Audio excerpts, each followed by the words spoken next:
2024 तैयारी शुरू के साथ हाजिर में रुमाना इसार खान। अब से ठीक 1 घंटे के बाद होने वाली है महाराष्ट्र में शिंदे सरकार की शुरुआत। लीजिए, 1 घंटे से भी कम का वक्त बाकी है, 59 मिनट के आसपास का वक्त रह गया है और महाराष्ट्र को मिलने वाला है नया मुख्यमंत्री।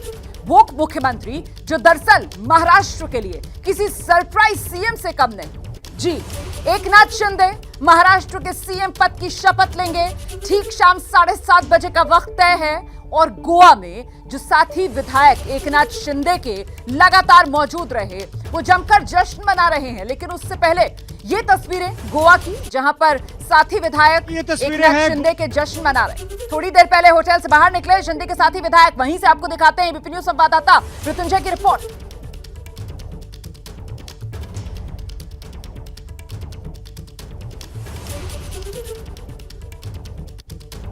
मृत्युंजय, आपको मेरी आवाज मिल रही है क्या? कुछ देर पहले की ये तस्वीरें हम दिखा रहे हैं जब ये तमाम एकनाथ शिंदे गुट के विधायक होटल से बाहर आए थे। जबरदस्त खुशी की लहर इनमें देखने के लिए मिली थी। सामने आए मीडिया के क्या कहकर गए? देखिए, बिल्कुल अपनी खुशी जाहिर कर रहे थे, लेकिन आपको बता दें जब से इस बात का ऐलान हुआ था कि अगले मुख्यमंत्री होंगे एकनाथ शिंदे, तब से खुशी का माहौल था और तमाम जो विधायक हैं शिवसेना के और इंडिपेंडेंट विधायक हैं अपनी खुशी जाहिर कर रहे थे और इतनी देर तक जश्न मनाया जा रहा था। लेकिन मीडिया के सामने अपनी एकता दिखाने के लिए और अपनी खुशी जाहिर करने के लिए ये तमाम विधायक आए। यहाँ आने के बाद उन्होंने कोई राजनीतिक प्रतिक्रिया नहीं दी, ना ही कोई बाइट दिया, लेकिन उन्होंने नारेबाजी की, घोषणाबाजी की और वही बातें कही, बाला साहब ठाकरे की जय हो, शिवसेना भाजपा गठबंधन की जय हो और हमारा नेता कैसा हो, एकनाथ शिंदे जैसा हो, यही उद्घोष रहा और विक्ट्री साइन दिखाई। आपको बता दें कि तमाम विधायक मौजूद थे। श्रीकांत शिंदे जो कि एकनाथ शिंदे के बेटे हैं और कल्याण से सांसद हैं, वो भी मौजूद थे और वो लीड कर रहे थे। उन्होंने भी चेहरे पर बस खुशी के भाव रखे हुए थे। विक्ट्री साइन दिखाई और विक्ट्री साइन दिखाने के बाद तमाम जो विधायक हैं, सांसद हैं, वो सीधे होटल के अंदर चले गए। इस प्रकार से अपनी खुशी यहाँ पर जाहिर करने के लिए विधायक पहुंचे हुए थे। दरअसल तस्वीरों के जरिए खुशी का इजहार हर तरफ किया जा रहा है। गोवा से लेकर थाने तक इसी तरीके की तस्वीरें सामने निकल कर आ रही है। मृत्युंजय, मैं आपके पास लौटूंगी। फिलहाल सीधे अपने दर्शकों को लेकर चलते हैं महाराष्ट्र के राजभवन, जहां से हमारे सहयोगी रौनक कुकड़े इस वक्त मौजूद हैं और जरा जानते हैं रौनक से 1 घंटे से भी कम का वक्त बाकी रह गया है शपथ ग्रहण के लिए। तैयारियां पूरी कर ली गई, जरा दिखा दीजिए तस्वीरें रौनक। जी, निश्चित तौर पर रुमाना, मैं आपको तस्वीरों के जरिए भी दर्शकों तक वो तस्वीर आपको दिखा दूं कि किस तरह की यहाँ पर तैयारियां जो है वो यहाँ पर लगभग आखिरी पड़ाव में पहुँच चुके हैं। या आनंद फानंद में शपथ ग्रहण समारोह का आयोजन जो है वो राजभवन में होता हुआ दिख रहा है। जो यहाँ पर प्रोसेस होती है, जब राज्यपाल यहाँ पर आते हैं तो यहाँ पर स्वागत किया जाता है और उसके बाद जो सभी प्रोटोकॉल का पालन करते हुए राज्यपाल जो है वो राज्य के नए मुख्यमंत्री एकनाथ शिंदे को यहाँ पर शपथ दिलाएंगे। मैं आपको बता दूं कि फिलहाल एक जानकारी सामने निकल कर आ रही थी कि जिस तरह का पैटर्न जो है वो बिहार में देखा गया कि वहाँ पर भी बीजेपी सबसे बड़ी पार्टी थी, लेकिन उप मुख्यमंत्री जो है वो नीतीश कुमार बने। देवेंद्र फडणवीस जी ने इस बात की घोषणा की है कि हमारे अगले मुख्यमंत्री श्री एकनाथ शिंदे जी होंगे और साथ ही साथ उन्होंने बहुत बड़ा दिल दिखाते हुए इस बात की भी घोषणा की है कि वो व्यक्तिगत रूप में सरकार से बाहर रह करके समर्थन देंगे और भारतीय जनता पार्टी के पक्ष का पूरा समर्थन एकनाथ शिंदे जी को मिलेगा। यह हमारी पार्टी के नेता और कार्यकर्ता का चरित्र भी दर्शाता है और यह बताता है कि हम किसी पद की लालसा में और पद के लिए नहीं हैं, हम विचार के लिए हैं और विचार को आगे रखने के साथ साथ महाराष्ट्र की जनता की भलाई हो, महाराष्ट्र की जनता का विकास हो, जन जन की आकांक्षाएं पूरी हों, इस बात को ध्यान में रखते हुए हमारे देवेंद्र फडणवीस जी ने इस बात का फैसला किया है।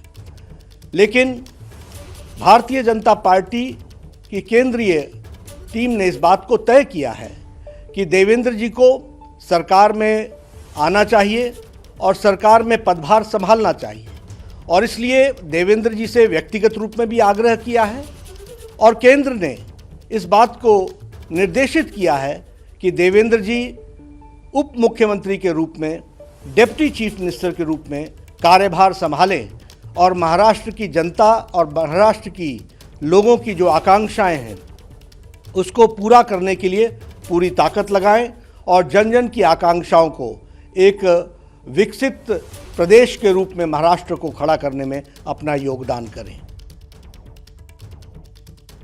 कि देवेंद्र फडणवीस जो है वो महाराष्ट्र में डिप्टी सीएम के तौर पर शपथ ले सकते हैं।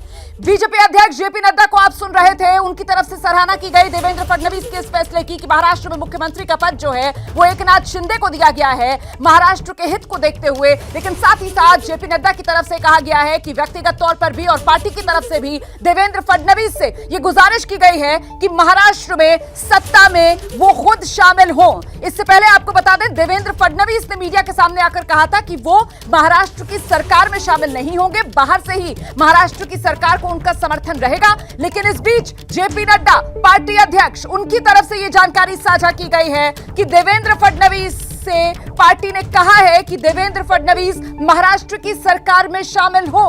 बतौर डिप्टी सीएम देवेंद्र फडणवीस महाराष्ट्र की सरकार में हिस्सा लेंगे। तो ये बहुत बड़ी खबर है इस वक्त। तो महाराष्ट्र में शिंदे सरकार जो अब से कुछ ही देर बाद शपथ ग्रहण एकनाथ शिंदे का होने वाला है, लेकिन उससे पहले एक बड़ा ट्विस्ट आ गया है महाराष्ट्र की सत्ता में। क्या देवेंद्र फडणवीस बतौर डिप्टी सीएम आज ही शपथ लेंगे? ये सवाल इसलिए बड़ा हो गया है क्योंकि अब से कुछ देर पहले बीजेपी अध्यक्ष जेपी नड्डा मीडिया के सामने आए और उनकी तरफ से कहा गया कि पार्टी ये चाहती है कि देवेंद्र फडणवीस बतौर डिप्टी सीएम महाराष्ट्र सरकार में शिरकत करें। क्या कहा उन्होंने, सुनिए। व्यक्तिगत रूप में सरकार से बाहर रह करके समर्थन देंगे और भारतीय जनता पार्टी के पक्ष का पूरा समर्थन एकनाथ शिंदे जी को मिलेगा। यह हमारी पार्टी के नेता और कार्यकर्ता का चरित्र भी दर्शाता है और यह बताता है कि हम किसी पद की लालसा में और पद के लिए नहीं हैं, हम विचार के लिए हैं और विचार को आगे रखने के साथ साथ महाराष्ट्र की जनता की भलाई हो, महाराष्ट्र की जनता का विकास हो, जन जन की आकांक्षाएं पूरी हों, इस बात को ध्यान में रखते हुए हमारे देवेंद्र फडणवीस जी ने इस बात का फैसला किया है। लेकिन भारतीय जनता पार्टी की केंद्रीय टीम ने इस बात को तय किया है कि देवेंद्र जी को सरकार में आना चाहिए और सरकार में पदभार संभालना चाहिए और इसलिए देवेंद्र जी से व्यक्तिगत रूप में भी आग्रह किया है और केंद्र ने इस बात को निर्देशित किया है कि देवेंद्र जी उप मुख्यमंत्री के रूप में, डिप्टी चीफ मिनिस्टर के रूप में कार्यभार संभालें और महाराष्ट्र की जनता और महाराष्ट्र की लोगों की जो आकांक्षाएं हैं उसको पूरा करने के लिए पूरी ताकत लगाएं और जन जन की आकांक्षाओं को एक विकसित प्रदेश के रूप में महाराष्ट्र को खड़ा करने में अपना योगदान करें।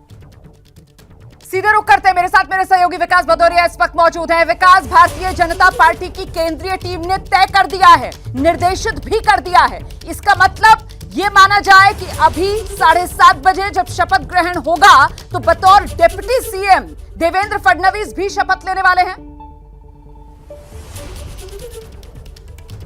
देखिए, बीजेपी अध्यक्ष का सार्वजनिक रूप से ये बयान देना इस बात की निशानी है कि Devendra Fadnavis deputy chief minister यानी कि उप मुख्यमंत्री के रूप में शपथ लेने के लिए तैयार नहीं थे।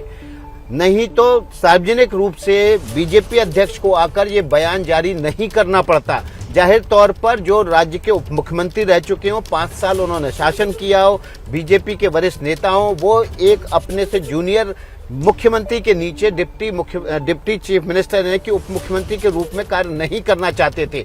पार्टी ने उनको ये बात कही, लेकिन जब उप मुख्यमंत्री के तौर पर उन्होंने काम करने से या उप मुख्यमंत्री के तौर पर शपथ लेने से इनकार कर दिया, तब पार्टी को आकर सार्वजनिक रूप से ये बयान देना पड़ा ताकि पार्टी के निर्देश के और सार्वजनिक बयान के बाद अब ये फैसला उन पर बंधनकारी हो जाए। जाहिर तौर पर पार्टी के अध्यक्ष के निर्देश की अवहेलना अब देवेंद्र फडणवीस नहीं कर पाएंगे, इसलिए 7:30 बजे जब शपथ ग्रहण समारोह होगा तो निश्चित रूप से उप मुख्यमंत्री का पद के रूप में शपथ लेंगे। लेकिन ये बात इस बात की ओर सीधे तौर पर इशारा है कि कहीं ना कहीं देवेंद्र फडणवीस इस बात से खुश नहीं है कि उनको उप मुख्यमंत्री बनाया जाए, वो बाहर से बिल्कुल, रहकर जो बात आप कह रहे हैं सरकार के इसी को साथ आगे बढ़ाने के लिए करना रौनक कुकरे का रुख करेंगे। और रौनक कुकरे से समझते हैं कि पार्टी अध्यक्ष को सार्वजनिक तौर पर आना पड़ा सामने, और सार्वजनिक तौर पर सामने आकर पार्टी अध्यक्ष अगर इस बात को रेखांकित करते हैं कि साहब पार्टी ये चाहती है, पार्टी की केंद्रीय टीम ने ये तय किया है, पार्टी की केंद्रीय टीम ने निर्देशित कर दिया, इस तरीके के शब्दों का इस्तेमाल जेपी नड्डा बीजेपी अध्यक्ष उनकी तरफ से किया गया है, तो इस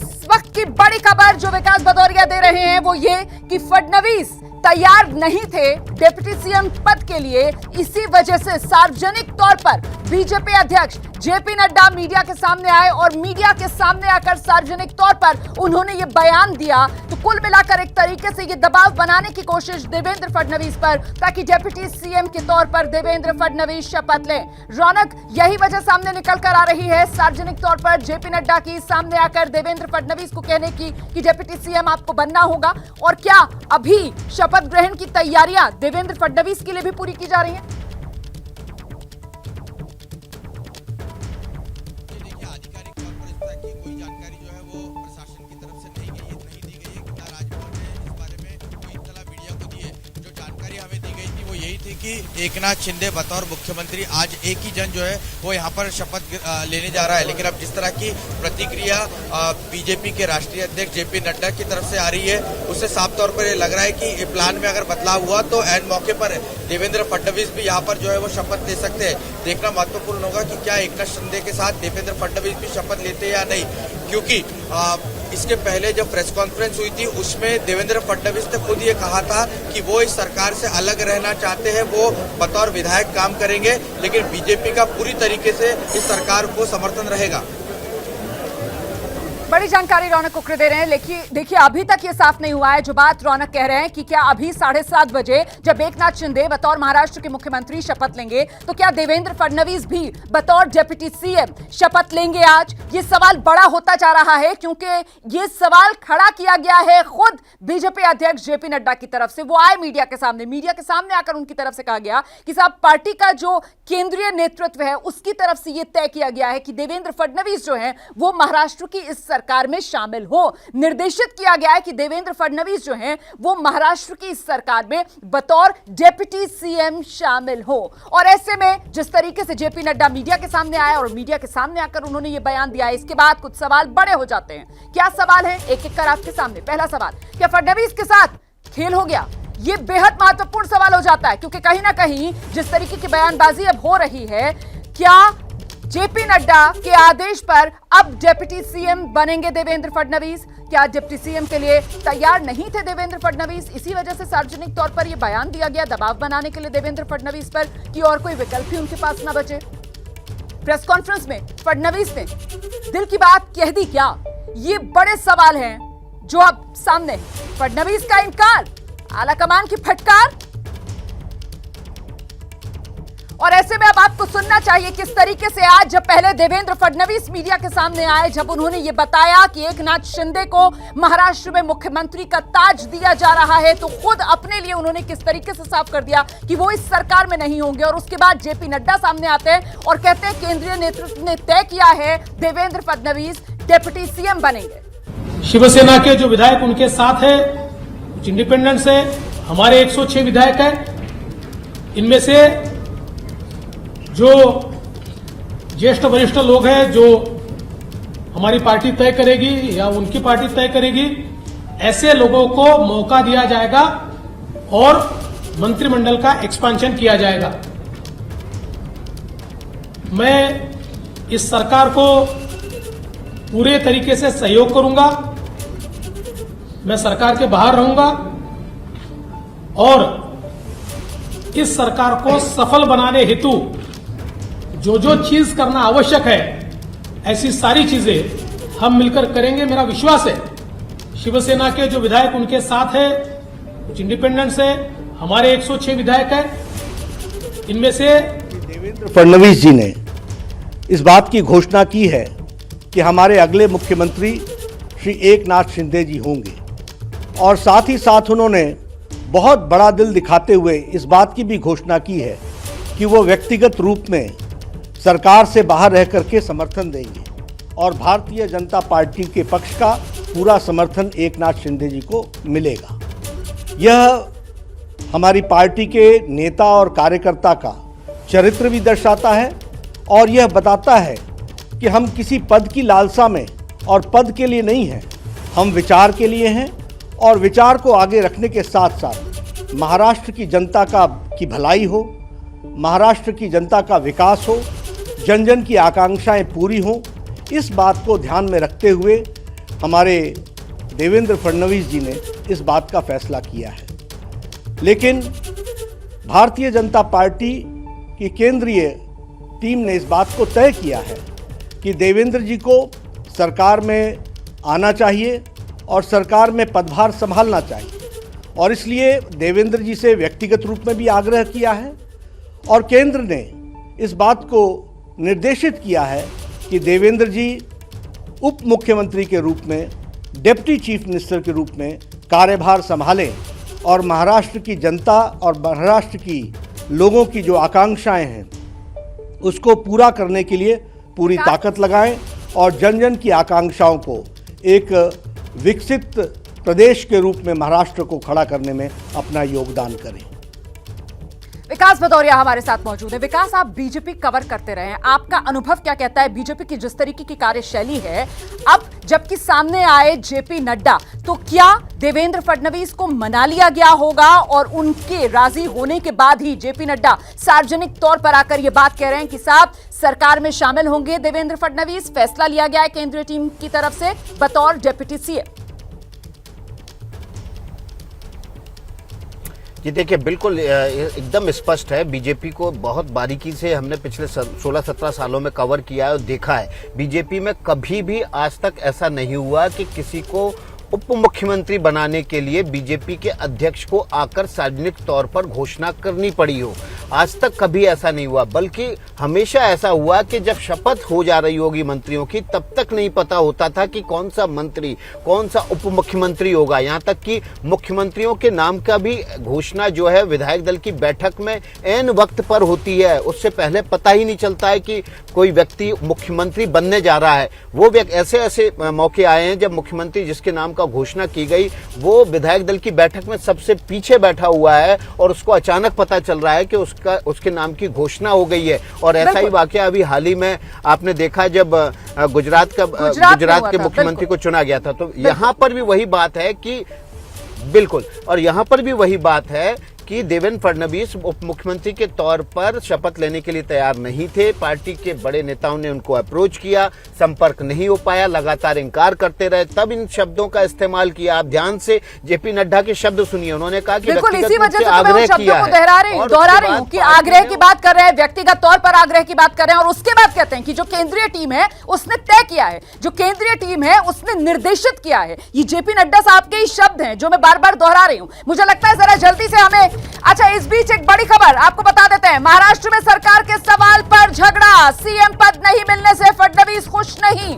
इस वक्त की बड़ी खबर आप जान लीजिए, बीजेपी के खेमे से भीतर से यह खबर सामने निकल कर आ रही है कि देवेंद्र फडणवीस को 2 दिन पहले बता दिया गया था कि मुख्यमंत्री की कुर्सी उन्हें नहीं मिलने वाली। इस साझेदारी की सरकार में देवेंद्र फडणवीस को मुख्यमंत्री नहीं बनाया जाएगा। 2 दिन पहले ही देवेंद्र फडणवीस को यह जानकारी दे दी गई थी। बड़ी खबर नीरज पांडे बता रहे हैं हमें और डिटेल्स इस खबर की। नीरज, क्या जानकारी सामने आ रही है? रोमाना, मैं आपको बता दूं कि 2 दिन पहले जब देवेंद्र फडणवीस दिल्ली आए थे और उन्होंने भाजपा अध्यक्ष जेपी नड्डा और मंत्री अमित शाह से मुलाकात की थी, उस समय ही इस बात का इशारा कर दिया गया था, इस बारे में बता दिया गया था कि भारतीय जनता पार्टी का जो लार्जर प्लान यही है कि फिलहाल एकनाथ शिंदे को मुख्यमंत्री बनाया जाए, जिससे कि भाजपा भविष्य में लोकसभा चुनाव में और तमाम विषयों में फायदा लिया जा सके। भारतीय जनता पार्टी की तरफ से भाजपा ने क्लियर कट कह दिया था कि देवेंद्र फडणवीस को नेतृत्व करना होगा भाजपा का, इसलिए आप उप मुख्यमंत्री के रूप में वहां शपथ लेंगे। लेकिन शायद भाजपा आला कमान के जो निर्णय है इससे वो खुश नहीं थे। उस समय इस बैठक में वो कुछ बोल नहीं थे। उन्होंने बार बार यही कहा था कि अगर ऐसी बात है तो मैं सरकार बाहर से ही काम करने के लिए तैयार हूं, लेकिन भाजपा का यह निर्णय था कि आप उप मुख्यमंत्री होंगे, कि भाजपा में एक परंपरा है, जो भी निर्णय होता है केंद्रीय नेतृत्व लेता है। यहाँ किसी पार्टी के नेता की अपनी वो नहीं होती, पार्टी के हिसाब से चलना होता है। और आज भी जो हमारी जानकारी है, आज भी सीटी रवि जो भारतीय जनता पार्टी के महाराष्ट्र के प्रभारी हैं, आज वो जब वो पहुंचे महाराष्ट्र, उन्होंने केंद्रीय नेतृत्व के फैसले का हवाला देते हुए इस बात की देवेंद्र फडणवीस से बंद कमरे में बात भी की थी। नहीं, लेकिन नीरज पांडे, जिस तरीके से अब सार्वजनिक तौर पर बयान दिया गया है, पार्टी के अध्यक्ष जेपी नड्डा मीडिया के सामने आए, सार्वजनिक तौर पर उन्होंने बयान दिया, तो कुल मिलाकर ये कहा जाएगा कि साहब महाराष्ट्र सरकार को लेकर बीजेपी की ये भीतर का झगड़ा अब जो खुले में आ गया है। नीरज, निश्चित रूप में पिछले 10 दिनों से देखिए आप, तो कितने से भारतीय जनता पार्टी चाहे पर्दे के पीछे हो या सामने से, सारे निर्णयों में देवेंद्र फडणवीस शामिल रहे। अगर इतना बड़ा निर्णय जो मुख्यमंत्री पद का निर्णय के लिए खुद भाजपा का अध्यक्ष सामने आता है और बोलता है ये बात की हमारी तरफ से या पार्टी की तरफ से निर्देशित किया जाता है कि देवेंद्र फडणवीस को ये पद लेना है, उप मुख्यमंत्री का पद लेना है, तो ये तो अब मैंडेटरी हो गया है देवेंद्र फडणवीस के लिए। अब दो ही रास्ते बचते हैं, या तो देवेंद्र फडणवीस केंद्रीय नेतृत्व के फैसले को तुरंत माने और इस बात के लिए तैयार हो जाएं कि वो उप मुख्यमंत्री बनेंगे, या उसको डिनाई करें, और डिनाई करते हैं तो भारतीय जनता पार्टी बहुत सारे अनुशासन के नियम हैं, अगर ऐसी स्थिति पैदा हुई तो बहुत सारे अनुशासन के जो नियम उनका सामना करना पड़ सकता है। तो देवेंद्र फडणवीस, मुझे लगता है जरा जल्दी से अब हमें रौनक कुकड़े का रुख करना चाहिए, क्योंकि रौनक कुकड़े वहीं राजभवन में मौजूद है, जहां पर शपथ ग्रहण को लेकर तैयारियां जोरों पर हैं। और ऐसे में रौनक, अब कुछ जानकारी मिल पा रही है, एक शपथ या फिर 2 शपथ ग्रहण? देवेंद्र फडणवीस बतौर डेप्यूटी सीएम क्या शपथ लेंगे आज रौनक? जी देखिए रोमाना, इस वक्त जो राजभवन की भीतर की तस्वीर है उससे अंदाज़ा लगाया जा सकता है, क्योंकि राजभवन का जो दरबार हॉल है वो जिस तरह से सजाया हुआ है, और सामने हम देख सकते हैं कि जो डायस बना हुआ है यहाँ पर केवल 2 कुर्सियाँ ही लगाई गई है, एक राज्यपाल के लिए और जो मुख्यमंत्री शपथ लेने जा रहे हैं उनके लिए। और अभी जब ये खबर सामने निकल कर आ रही है कि बीजेपी के केंद्रीय नेतृत्व की तरफ से ये कहा गया है देवेंद्र फडणवीस को कि वे उप मुख्यमंत्री पद की का जिम्मा संभाले, शपथ ले, लेकिन उनकी शपथ ग्रहण समारोह जो है क्या वो आज मुख्यमंत्री एकनाथ शिंदे के साथ ही होगा, ये बड़ा सवाल है और इसी की और सभी की निगाहें टिकी हुई है। लेकिन जो दरबार हॉल की रोमाना तस्वीरें देख सकते हैं हम, उस तस्वीरों से तो अंदाजा लगाया जा सकता है कि राजभवन को, राज्यपाल को इस बारे में फिलहाल कोई जानकारी जो है वो नहीं दी गई है। ये कुछ देर पहले ही इस तरह की स्थिति जो है वो देखने को मिली है। हमें ये भी समझना होगा कि खुद जिस तरह जैसे विकास ने भी बताया कि बीजेपी में इस तरह की स्थिति कभी नहीं देखने को मिली कि बीजेपी के राष्ट्रीय अध्यक्ष को सामने आकर किसी नेता को कहना पड़े कि आपको डिप्टी सीएम होना पड़ेगा। मेरे साथ बात करने के लिए जितेंद्र दीक्षित भी मौजूद है। जितेंद्र, ये बताइए कि जिस तरह का मैं लौटूंगी आपके पास, हम लौटेंगे आपके पास, आगे बात करेंगे जितेंद्र दीक्षित से, आप आगे बात कीजिएगा। एबीपी न्यूज आपको रखे आगे।